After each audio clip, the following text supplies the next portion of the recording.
Hi guys, welcome to today's tutorial. Thank you for clicking in today. Thank you for subscribing and thank you for liking and sharing even before watching it. Alright, today we're actually going to be doing this tutorial this time, and it was actually sent to me by a viewer, and she insisted I put her through it, so I decided to bring it up on the channel. All right, so guys, this is what it entails. You've seen the labeling, and here I have the straight pleated crinoline. Now what was actually used in that fascinator is actually the diagonal pleated crinoline, or would you call it the diagonal pleated crinoline strip, whichever one. So for this one, I'm actually going to be using a straight a straight pleated crinoline, because we don't easily come we don't find it around here. I mean, the diagonal pleated crinoline is not cannot be found here. I've not really seen it anywhere in where I reside in. So, and I hope you guys are following the video as I'm showing you the measurements and things that we'll be needing. And here are actually this pleated comes with a thread. There is a side that is threaded, there is another side that is not threaded, so you need to work with the threaded part. But now if you really want to make use of the diagonal pleated crinoline, I'll be showing you guys a website where you can easily have access to, so you can get in touch with them.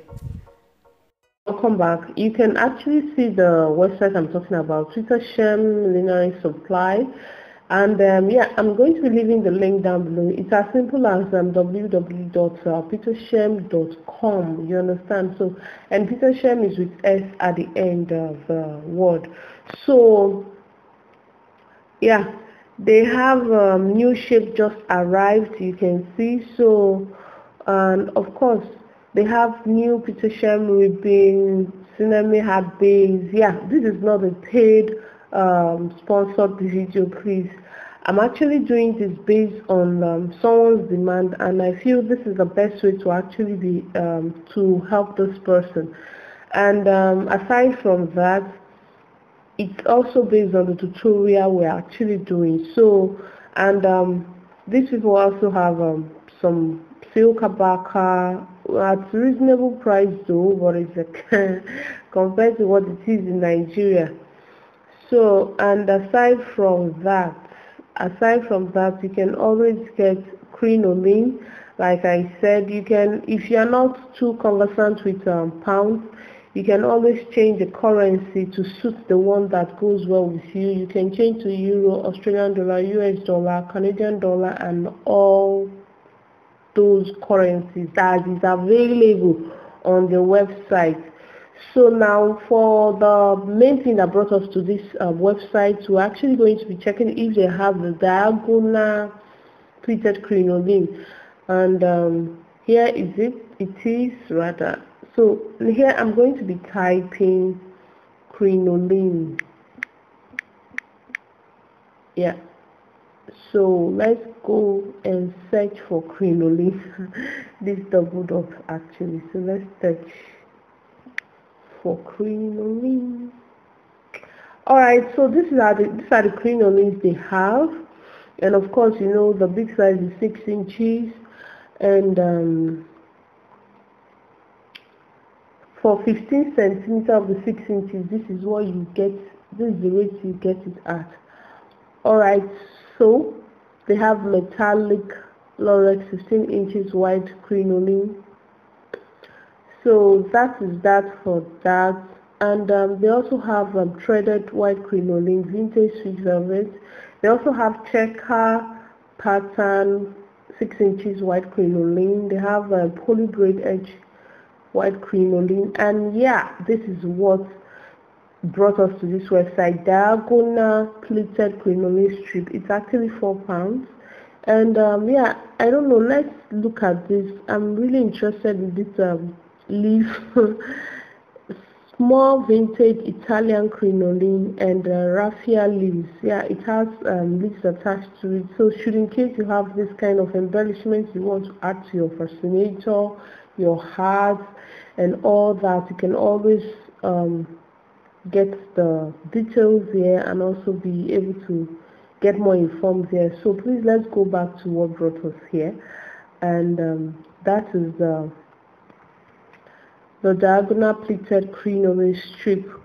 Alright, so this is how it looks. So when you check the picture that was sent to me to actually replicate, you will see it's actually a diagonal pleated crinoline that was used. So you can always get in touch with this website and request for yours, and I just hope they will be able to reach out to you too, or they can actually be able to deliver to your country.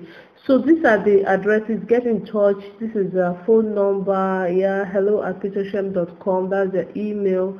Then the address, and so it's located at United Kingdom. So if you're in UK, you can always reach out to them, and I hope you enjoy the prizes too. Alright, so that's that for that. So, and yes, to get ourselves abreast with this, you can see how it looks. You can always swipe through, and you can also get in touch with the different colors you would want. So this is what it looks like. Hope I'm not too fast with it. I just want the video not to be too long for us. So you can see the wideness is actually 4 inches, roughly 4 inches. So it should be enough for your embellishment to do a simple fascinator, to do a gorgeous and beautiful one for that matter. So this is how the diagonal pleated crinoline looks like. So guys, that is what it entails, and yeah, we'll be going forward to continue with our tutorial. Alright, that's what it is. Okay guys, welcome back from that website store. Right, we've gone to tour around the website, but all the same, this is what we're actually going to be using for this tutorial, the straight pleated crinoline strip. So, and this is the idea behind the fascinator.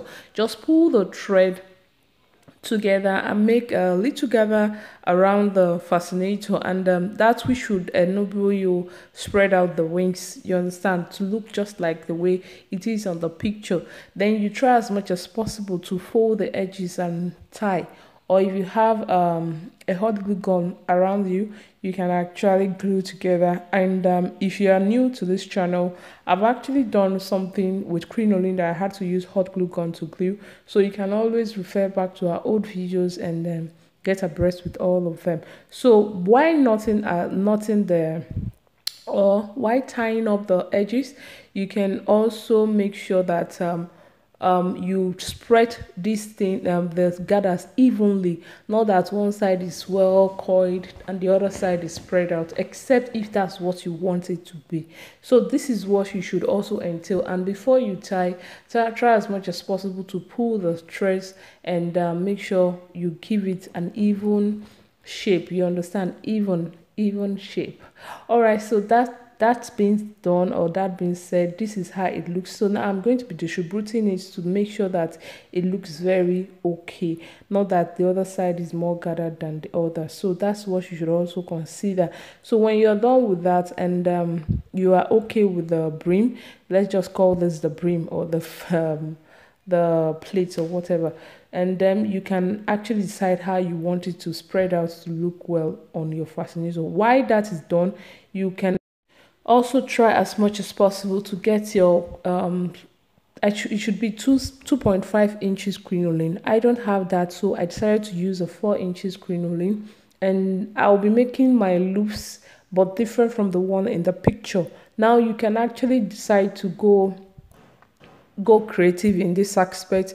Try as much as possible to get yourself except if basically you just want to do exactly what's in the picture, but the procedure of doing it is what I'm really interested in, and that is why I'm passing it on to you so you understand it better. But if you want to do exactly, you can then get a a 2.5 inches crinoline and get the loops. It's just folding the loop, or bend it just as I bent this one now, but without folding. Then you get those loops that was actually used in the fascinator.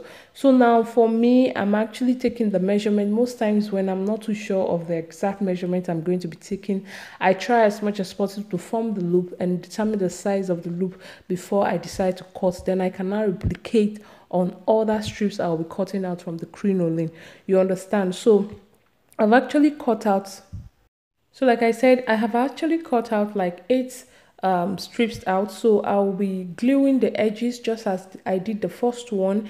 And of course you can decide to use a hot glue gun, you can decide to knot it with a thread, and you can also decide to use a U-gum just as I'm doing now.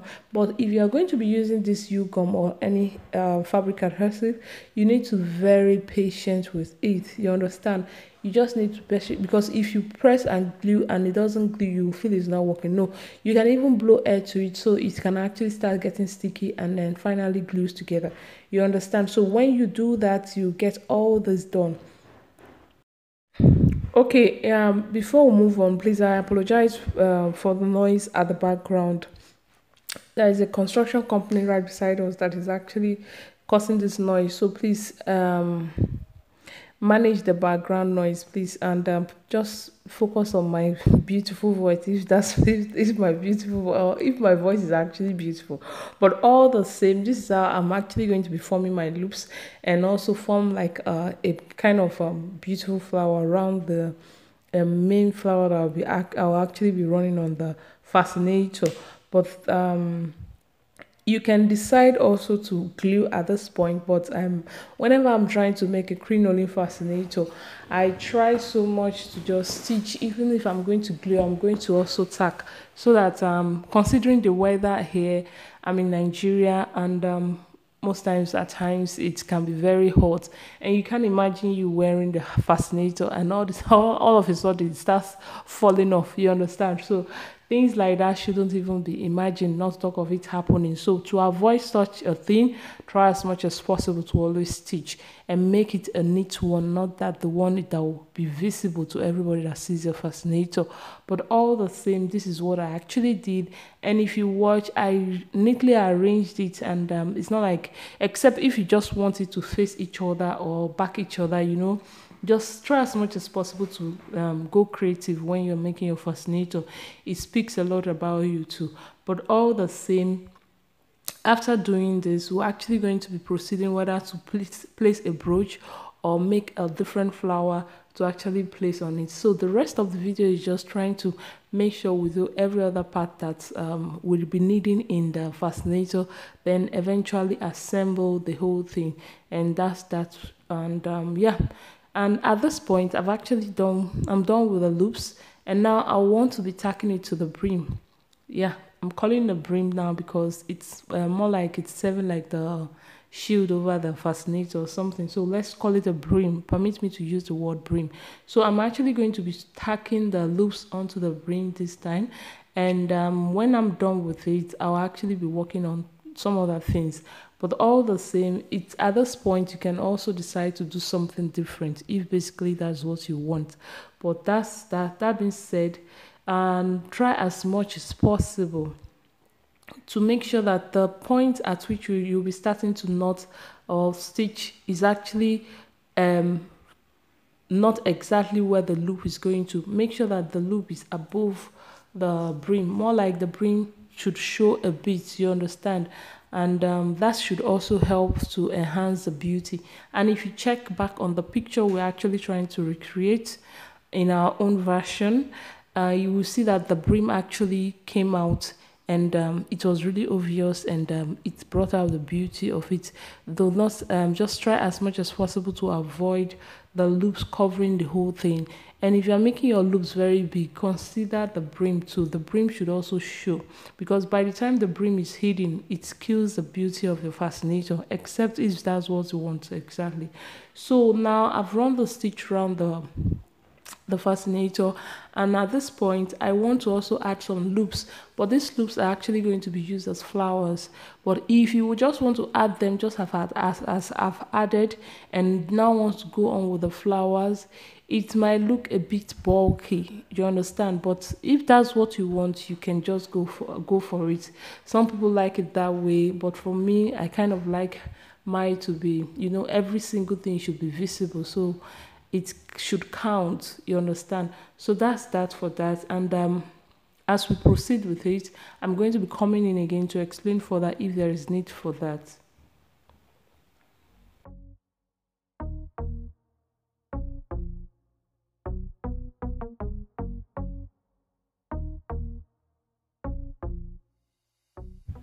Okay guys, you can see I'm actually adding an extra loop, but this loop is not just so I want to add it and make it more look bulky. Yeah, you can actually go for that, but for me, I'm actually adding these extra loops just to serve as flower. You understand? It's not like I don't have extra flowers in the house, but I just wanted to make it look this way. So but I will still be giving you options of which you want to explore, so that yours can also look more beautiful than my Abby. But all the same, that's that. And after tacking, I'll also be showing you guys something in the process, maybe, except if that's what you actually want, but in the process whereby you just want your loops to be so obvious, like that should be the order of the day, you understand, you can go for this, so you can actually make it look this way. Creativity is the beauty of hat making, so just go extra if you'd want. But for me, like I said, I wouldn't want this, but if you want this way, you can actually go for it. But also, like I said earlier, I would want my brim to show, and of course I would want to run the flower to look this way. So that's that for me. But if you want to make it look this way, I mean, if you want the loops to spread out that way, you can. Yeah, like if you want the loops to spread out that way, like I said, you can always leave it that way, and also get a flower or all this brooch we have on the table and make it look this way. So it depends, you understand? But for the fact that the fascinator is going to stand like it's a picture, I just feel the brim should also show through, you understand? Make it look so more like the picture we had or we have earlier in the video, you understand? So but that's that. And now I'll actually be running a clip, and also it's optional, so it depends. You can use an Alice band, you can use an elastic band, you can use a clip. So but now I just want to run a clip to it, so I'll be wrapping it up with a bias to make sure I can easily glue or tack it to the fascinator. So as you can see, I'm done with that. Now I just want to run my flower with the loop, and when I'm done with that, I'm actually going to be running the clip to the fascinator. And yeah, we can also, I'll also be showing you how to attach an elastic band if you want it to look like a Percher fascinator when you wear it.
Okay guys, we have succeeded and successfully fixed our fascinator, our clip to the fascinator, and this is how it looks. And also I'll actually be showing you where I'll be wearing it, but before then I would also want to show you how we can easily attach the elastic band to it, and so that when we wear it, it can actually sit well like we want it to be. So now this is an elastic band. I took out 13 inches long, and when you do that, basically you should consider taking 11, 10, 11, depending on the size of your head, but most times just take 13 if you are going to be knotting the edges. So I'll be knotting the edges, and when I'm done I'll be tacking on the edges. That's the tips where I knotted. So easy, just for easy penetration of the needle. Yeah, that's a very good tip. You should also practice in your millinery field. But all the same, that is that. And for the fact that you're watching up to this time, that's good. You are looking out for something very important in this tutorial, and I really commend you on that. But all the same, when you're done with that, and look at where I'm actually tacking it. Let's not digress. I didn't tack it at the center of the fascinator. I took it to the sides. Do you understand? So that the fascinator can easily rest on the head, on the forehead, wherever you want it to be. You understand? It can just rest. It's not like the elastic band is attached at the center, and when the breeze blow, the fascinator will roll like a fan on your head. But that being said, sorry about the noise on the background. I can't actually avoid this video. I need to upload the video for you guys. But all the same, you can see that I took the fascinator to each separate side to actually, I took the elastic band, like I said, like I'm doing now, to each side of the fascinator to make sure that by the time you wear it, it glues to the forehead, like, or it glues to your head, like you actually use something to glue it on it. But all the same, that's just for the fun of it. But all the same, you just, when you're done with the tacking, I'll be showing you guys the video of where I wore it and how it looks on me. So that's just a simple way of fixing your elastic band. I hope you guys have enjoyed the video, and I look forward to seeing you in our next tutorial video.